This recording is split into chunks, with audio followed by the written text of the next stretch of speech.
Howdy, right, that's better. A bit of a technical glitch. Hashtag Health Wealth Life Day 94, I believe. Anyway, instantly forget. Let me try something else out. So, website back to front. I learned something today. Another insight. Oh, there we go. Mitch, how are you, mate? Now I can write. Look at this stuff. Now I can write the right way. I don't have to write backwards anymore. So,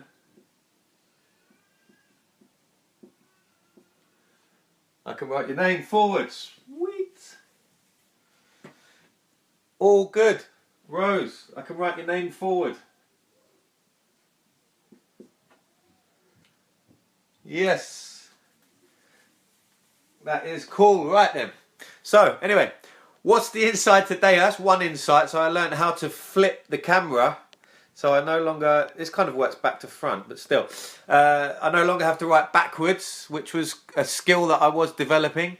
But there you go, we can learn skills every day. What's the one thing you've learned today? Living the dream. Exactly, I can write, don't have to write backwards anymore. Brett, how are you, mate?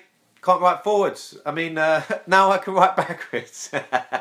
We have a good laugh, we have a good laugh. Right, so, what's the insight you got today? What's the insight? Share it with me. What did you learn? I want to know what you learned. What was the insight that you gained from today? And what's the next thing you want to learn? What are you thinking ahead? What's the next thing you want to learn? For me, it's I want to deliver a life-changing, radical transformation one-day seminar. I'll do that within the next few months. Money make money, yes. Taffy, hello mate. Good to see you. If not in person, but let's grab a coffee soon. We're not that far away from each other. Our gyms are not that far away, even though we move place. Money makes money. Money make money. You learnt that today. Mitt, you have a good insight. So yesterday your insight was it's not done till it's done, right? And now money makes money. Start with priority. Thank you, Hannah D. Taffy, what was your insight today? Did you get one from a person or yourself? Or maybe you read something? Let me know. Share your insight so we can all share an insight in here together every day. And next thing I want to learn is a seminar. If you're interested in coming to that seminar that I'll be delivering, type interested in the comment box. And do me a favour, press the thumbs up and press the share button. Get this message out because I'm going to deliver something that I noticed today when I was with my son and with Emma, my partner. Here's one. You're writing, Taffy. It's not agreed until it's done. Not agreed until it's done. It's not agreed until it's done. Need some elaboration on that. I would like to explain that more. Okay, good, good, good. Victims get nowhere. Nice one, Taffy. Jane, I will let you know. I'll keep you informed about that. The seminar. If you're interested in a one-day seminar, radical transformational shift that not just happens on the day, because events, so an event, a seminar would help us make a decision. But it's when we consistently apply ourselves to something when we really make positive change for a long term. Jane, thank you for sharing. I appreciate that. Victim mentality gets you nowhere. Lee Dixon, hello mate. How are you? How are you? Long time no see. It's been probably a year already. Crazy. All right, so victims get nowhere. Interesting, Taffy. That's an interesting point. Hannah D, thank you for sharing. I appreciate that. Victims do get nowhere, and it's all about mindset. And the more work that I've been doing over the last year, particularly, it's been intensifying. It's really about mindset. And now I'm working with a few people, I'm coaching a few people, and realizing that we get in our own way. I've got in my own way for so long, and I can see that these people are amazing people, and they've got so much to give, but they get in their own way, and they're blocked by tiny little things, and it's just them that's standing in the way. But you can't, we can't do that. We're inhuman. That's why we all need a coach, right? To say, and if someone says to you, you're getting in your own way, it doesn't help. So you need to be coached out of it in a different way and say, hey, just try this, just try this, just follow this, paint by numbers. Yeah, I'm going off on track, but you get the point. That's what I learned today. I'm loving your videos, mate. Thanks, mate. I appreciate hearing that. I really do. I appreciate that. We need a seminar here in Dubai. Ooh, shall we go out to Dubai and do a seminar? That would be cool. We'll get some sun anyway, that's for sure. It's gone back to being grey here in England. I was in victim mode all day until half hour ago. I'm back on it now though. Good. Not good that you was in victim mode for too long. Let's shift that. What can we do? We've been stacking solutions, Jane. Have a skim through the videos and look about changing your state. So after this video, have a skim through and look about changing your state, because I said it a few times, there's no point waking up in a bad mood and staying there for too long. you know, process why you're in a bad mood. If there's no particular reason, then there's some things we do, there's some skills that we can develop where you can just shift that bad mood straight away and get rid of it. There's no point. It's not going to help you. It's not going to help the people that you spend time with. So let's get rid of it. What's the benefit of staying there? All right, Jane. So well done for pulling yourself out. Maybe you'd like to share what got you out of that bad mood, or what got you out of that victim mode, as you put it. What got you out of it? Was it just a clarification in your mind? I'm interested to know. So please share. Pop it in the comment box. So where was I? So fear is learnt. Sue, welcome aboard. How are you? If I say anything just now that resonates with you, or you think is a good idea, or sparks an idea in your mind, or think could be useful for someone you know, press the thumbs up and press the share button. I dare you. Press the share button. Share. Sharing is caring, and it lets me know that I'm getting the information out that's useful, and I'll get more of that to give to you. So the story today is I was with my son, and he was playing with the kitchen paper holder. You know, the thing you put the kitchen paper on it and it spins and you can pull the paper out. He was playing with that. Anyway, so he's playing away. He's having fun. He's bang, bang, bang. He's a boy, so he can be a bit boisterous. And then I picked it up and it dropped and it went right near his face like that. But he didn't even flinch. He just looked straight at it. And I thought, that's really interesting. So I moved it away and I moved it close to his face again, just to see if he would flinch. No blinking, no flinch, nothing. Now, why? What am I where am I going with this? Like, what is it? What am I talking about? I'm talking about if you do that to anyone else, anyone older, they'll do that, or they'll move, because we've probably all had an experience where we've had something smack us in the face, and it's not a nice experience. But he hasn't had that yet, so he has no fear about that. He sees this thing coming towards his face. It's like, no worries, smash me in the face with it. Until he gets that, he gets a ball in the face or something hits him in the face, he won't have that fear. And he would have learnt that, hey, yeah, he didn't know the fear, Rose, that's right. He didn't know the fear. So that made me think. I turned around and I told Emma, and she said something profound, and it just logged in my brain. I thought, that's a profound sentence. She said, it shows you how fear is learned. And I think that's a really interesting conversation to have for all of us. How much of our fear is learned? How much of our fear is real? In fact, a great acronym for the word fear is FEAR, F-E-A-R, false evidence appearing real. Now, what I want to put across there is when we're going into a business presentation, or we're going on a date, or we've got to do a Facebook Live, for instance, that fear that comes up, we can either be stopped by it or we can just plow straight through it. Because what is on the other side of fear? I was listening to a podcast with Jamie Foxx the other day. Tim Ferriss interviewed Jamie Foxx. Amazing podcast. I think it won Podcast of the Year 2016, I believe. It's an amazing podcast. I shared it on one of my other videos. You should listen to it, absolutely. And Jamie Foxx was talking about his daughters, and if they're screaming and worried about something, he stops them and says to them, hey, what is on the other side of your fear? What is on the other side of it? And what he said is, on the other side of fear, there's nothing. There's nothing on the other side of fear. There's space and there's quietness. So if we can go through that fear, if we don't live through that fear every time. Thanks, Anna D. Thank you for writing out false evidence appearing real. Exactly. So if we don't charge through that fear, then we never get to see what's on the other side, which is nothing. And then we realise, hold on, if we do charge through, get to that nothing, we're like, what was I fearing? I might understand why I had the fear, but it's like, not every dog is going to bite you. So you fear a dog because one time when you was 5, a dog bit you. And it might be a rational fear. We don't want to go near all dogs. We don't know if they will bite us or not. But should we be fearful, like physically sweating and shaking every time a dog comes near us?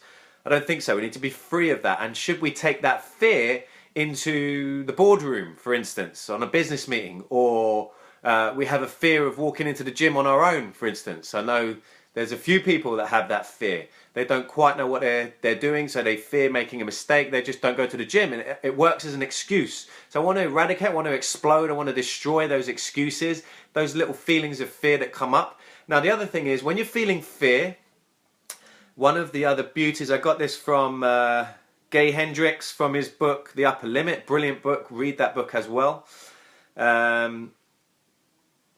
Is if you breathe into fear,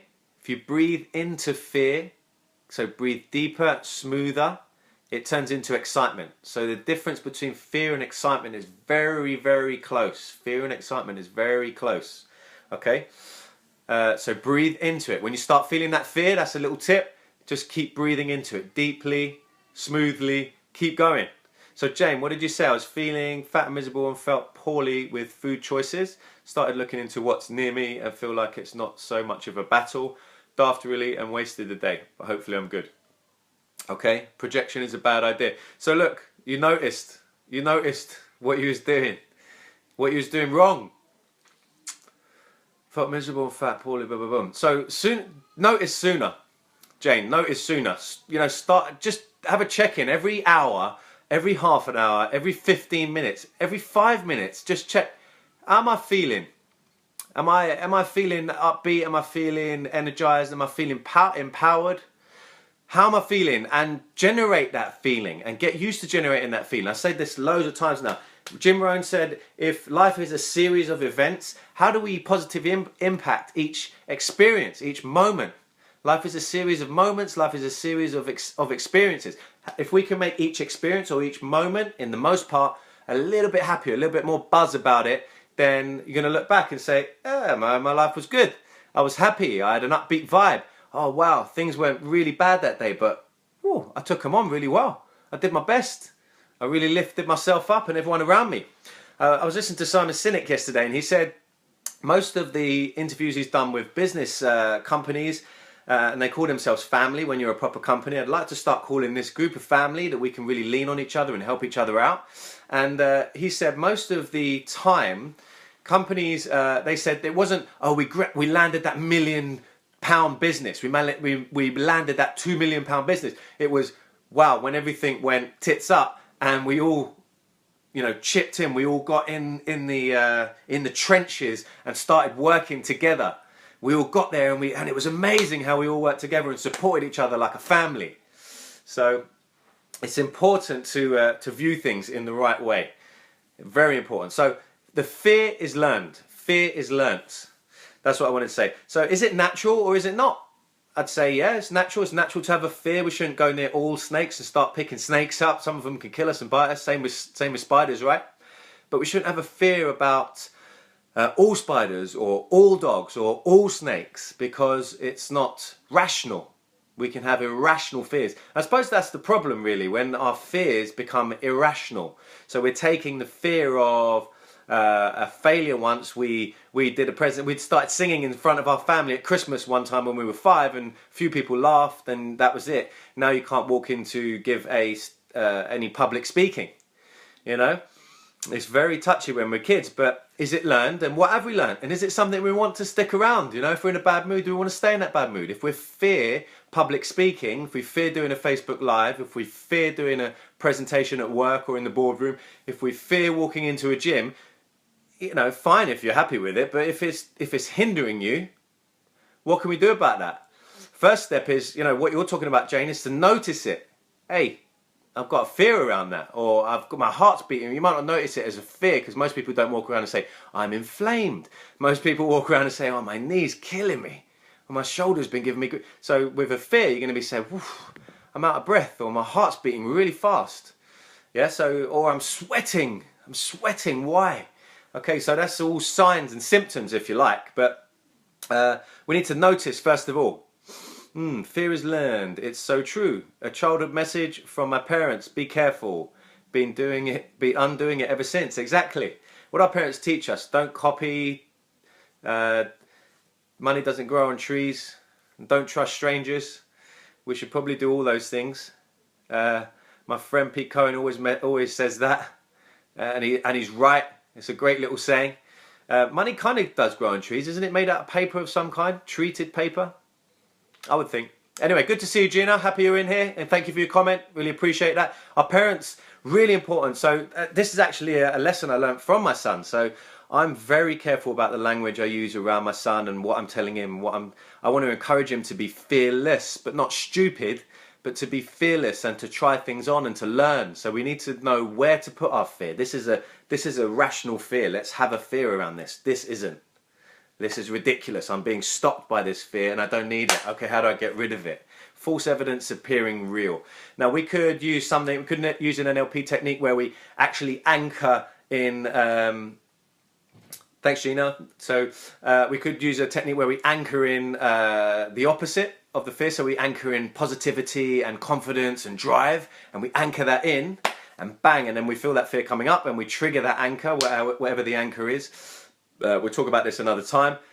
So picture, what's your biggest fear? You know, it's going to be personal for everyone, so I can't answer for everyone. If it's walking into the gym, you're fearing walking into the gym. Whatever your fear is, you need to think about the opposite. So fear in walking in the gym, it's a lack of confidence, a lack of belief in yourself, more or less. Could be a number of things. Let's go with those two. So we think of the time when you was the most confident you've ever been in your life. Get that feeling, get that going. And then think of the time when you knew exactly what you were doing. Where were you? What did it smell like? What did it look like? What were the colours? What were the feelings? Blah, blah, blah. And generate those and then go into your fear again. And we need to go through that fear. And once you go through it once, you'll see it was so worth it. There's nothing on the other side but freedom. So, if we learn something, it's not solid fact because not everything's the same, right? You know, you might meet one dog, be really friendly and it's licking your face and blah, blah, blah. And you meet another dog and you act exactly the same and it bites you. And it bites you. So, everything's learned. But then from that bite, you might think every dog's going to bite me. No, it's not true. It's not true. We need to learn. I suppose the point is rational fear. Do we have an irrational fear? That's when we really need to get a grip on it. When something becomes irrational. So there's only two fears that babies have when we're born. All of us being babies at one point in our lives. I'm assuming you was as well. There's only two fears, and that is, does anyone know what they are? Does anyone know what the two fears are? Pop them in the comment box if you do. Lorian, how are you? Good to see you. Press the invite button. So I think you can only get it when you first join. You can press the invite button. Press invite. I dare you to invite one person. If I say anything or I've said anything that resonates with you, press a thumbs up and give me a share. Sharing is caring. So what are the two fears that we're born with all as babies? What are they? So type it in the comment box if you know what they are, the two fears. There's only two that we're born with. Yes, Sue's right. Got it in one. So Hannity, what did you say? I did it my way. Break all my fears. Did things warned not to do. I did not find them threatening. Now after becoming a therapist, I can see that it's their fears, not mine. Yes, and we project our fears onto our kids sometimes. We can do. Maybe you don't. Maybe you're conscious enough of that. So Sue's right. The only two fears that we're born with is falling and loud noises. That's it. And they're to protect us, right? Because if we fall, we could break a bone, we'll get a fractured skull, so on and so forth. So everything else is learned. And then we have a decision, do we not? As adults, as grown adults, what we fear. Do we not? Maybe you don't believe that. Maybe we could be free from our fears if we first realise we have a decision. And I think we have a decision about our emotional state and our mood each day as well. I really do. I've spent most of my life unwiring or rewiring myself and learning these things because I thought, why do I feel this way all day long when I don't need to? I'm sure I don't need to feel this way all day long when I've been pissed off all day long or in a bad mood all day long. And absolutely, I can change my emotional state. Had a conversation with someone here saying you can't change your emotional state and you shouldn't. Their belief, that's not my belief. I don't think I should get stuck and just wait for the clouds to blow, because if there's no wind that day, I'm stuck in that terrible mood. Nah, I'm going to shift that and generate the life that I want. So, the only two fears we have are falling and loud noises.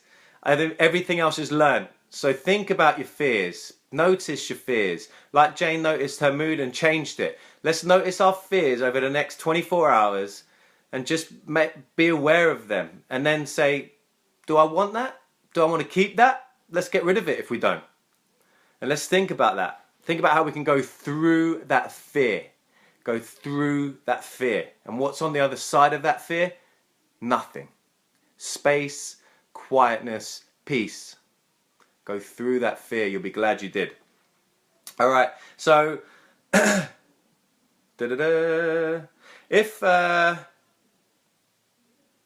what did I want to say here? Fear, realize Yeah, okay, so I've said everything. So a dog might not bite you. Every dog might not bite you just because one bit you when you was 5. You might not fall and break a bone every time you fall. We don't need to fear all the time, okay? So fear is learnt, false evidence appearing real, and what are we going to do about it? Are you going to go through that fear like Jamie Foxx said, and on the other side of fear there's nothing? That's it. That's the message I want to say today. My son realised that there's no fear there. If I nearly whacked him in the face with a holder, he didn't know. And that made me realise something. What fear can we break today? What fear can you get rid of today? That's the question. All right. Give me a share, give me a thumbs up. I really appreciate it when you share it. It lets me know I've just implanted a little idea out there or had a good conversation with you and keeps me on track for what I'm giving you. All right, so if you'd like a 10-second solution, 10 seconds of your day, 10-second solution, type 10-second solution, which is 10 seconds of your day. It's going to take 10 seconds if you want to reduce body fat, to increase your energy, to increase your vitality, to improve your sleep, to increase the ability of your brain, the ability to concentrate, the ability to focus, all the good stuff, all this good stuff, and decrease the chances of arthritis, gout, joint pain, inflammation, rashes on your skin, all the bad stuff. 10 seconds. Type 10 seconds in the comment box and I'll send you a quick little intro that explains that, my 10-second solution. All right, guys, have an amazing rest of the day, morning, evening, afternoon, wherever you are. And remember, false evidence appearing real. Fear is learnt, and therefore we can blast straight through it. And on the other side is freedom. Freedom. Easy. Have an amazing rest of the day and evening. Take great care of yourself and everyone around you. And I will see you tomorrow at 6 p.m. Take care.